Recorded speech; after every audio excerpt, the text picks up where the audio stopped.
Hello, this is part 5 to EDL 855 module 14, and this will be the last part of the video. So if you made it this far watching, I appreciate it, and I apologize for all the pieces to this. There's just really no other way to do it. I'm kind of long-winded, I guess. So section 9, what would I do if the plan of action doesn't work? Well, as I said before, meeting has to happen. It is paramount to my plan, and it is paramount to me staying or leaving if this meeting doesn't happen. So if there's no meeting, I'm quitting on the spot, and then I'm going directly to the local news agencies and telling them what's going on. I wouldn't leak it. I wouldn't act like it wasn't me who did it. I would be vocal, and I would be the face of this. I think it would be ridiculous if a school wouldn't even meet with me on this. So that would be kind of an extreme version. I really can't imagine that they would say no to any type of meeting. And again, the reason I would quit is if a school district would say no to a meeting like that, then that's not a school district I want to be a part of at all. They're not doing what's best for kids, and that's not why we get into this job. Something that is that is a lot more likely to occur is that the meeting occurs, but the meeting doesn't go Dave's way. So with this is really tough. I think I would probably then sign the papers because anybody else would, and we had the school board who were elected to work with this situation, and the superintendent who was appointed by the school board. They all got together and said this is what was happening to Dave. And so I feel like I would have a little less guilt on my shoulders because it's a decision that they were making, not me. And I did a lot of the things that, many of the things that I could do to help prevent this. So I would sign the papers. Also, no matter what happens, if the school board makes that decision, David's going to be suspended no matter what. It's whether I sign the papers or not, someone's going to.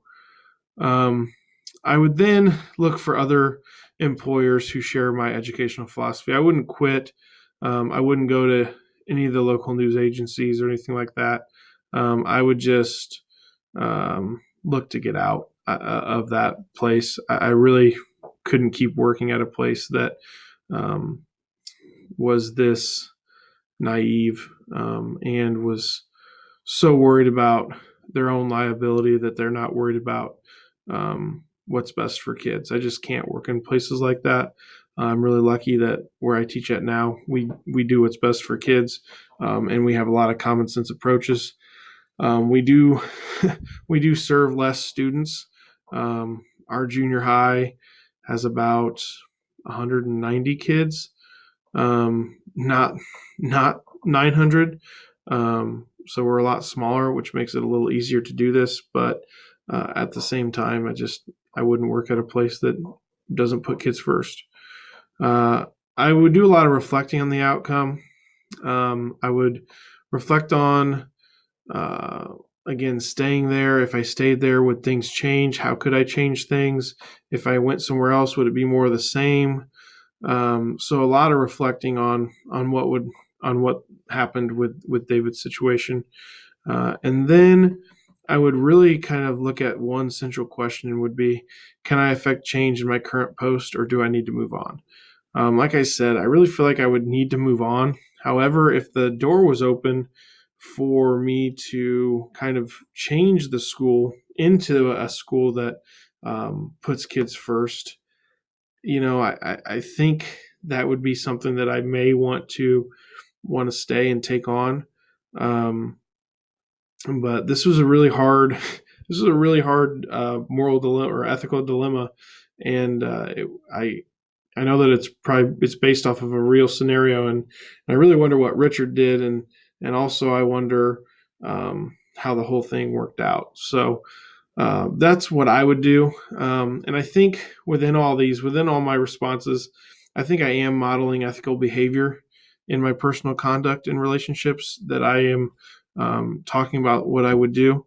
And I also think that I am cultivating ethical behavior in others by showing them that you can stand up for kids and do the right thing.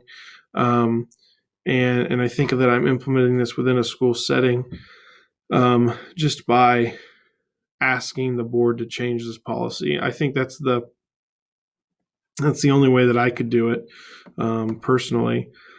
And I know that there's others who are like, an order is an order, and I get that. I just can't. I'm not wired that way, and it's just not how I work. So that's my module 14. Um, if you have any questions, please let me know.